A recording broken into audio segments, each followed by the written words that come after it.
പണ്ട് പണ്ടൊരു ഗ്രാമത്തിൽ ഒരു ക്ഷേത്രമുണ്ടായിരുന്നു. ഈ ക്ഷേത്രത്തിൽ ഒരു ആനയെ വളർത്തിയിരുന്നു. കുസൃതിക്കാരനായ ആനയെ എല്ലാവരും വളരെയധികം ഇഷ്ടപ്പെട്ടു. ദിവസവും വൈകുന്നേരം പാപ്പാൻ അവനെ കുളിപ്പിക്കുന്നതിനായി അടുത്തുള്ള കുളത്തിലേക്ക് കൊണ്ടുപോകും. ഈ സമയത്ത് ഗ്രാമവാസികൾ അവന് കഴിക്കാനായി പഴങ്ങളും ശർക്കരയും ഓലയും എല്ലാം നൽകും. അവൻ അതെല്ലാം സന്തോഷത്തോടെ വാങ്ങി കഴിക്കുകയും ചെയ്യും. അങ്ങനെ കുളിക്കാൻ പോകുന്ന ആന വയറു നിറച്ചായിരുന്നു തിരിച്ചു മടങ്ങിയിരുന്നത്. ഈ കുളത്തിലേക്കുള്ള വഴിയരികിലായിരുന്നു ഒരു തയ്യൽക്കാരൻ തൻ്റെ തയ്യൽ കട നടത്തിയിരുന്നത്.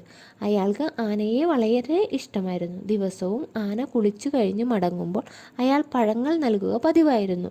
അതുകൊണ്ട് തന്നെ ആന തയ്യൽക്കടയുടെ മുന്നിലെത്തുമ്പോൾ തന്നെ പഴത്തിനായി തുമ്പിക്കൈ നീട്ടും. അപ്പോൾ തയ്യൽക്കാരൻ സന്തോഷത്തോടെ ആനയുടെ തുമ്പിക്കൈയിൽ പഴങ്ങൾ വെച്ച് നൽകും.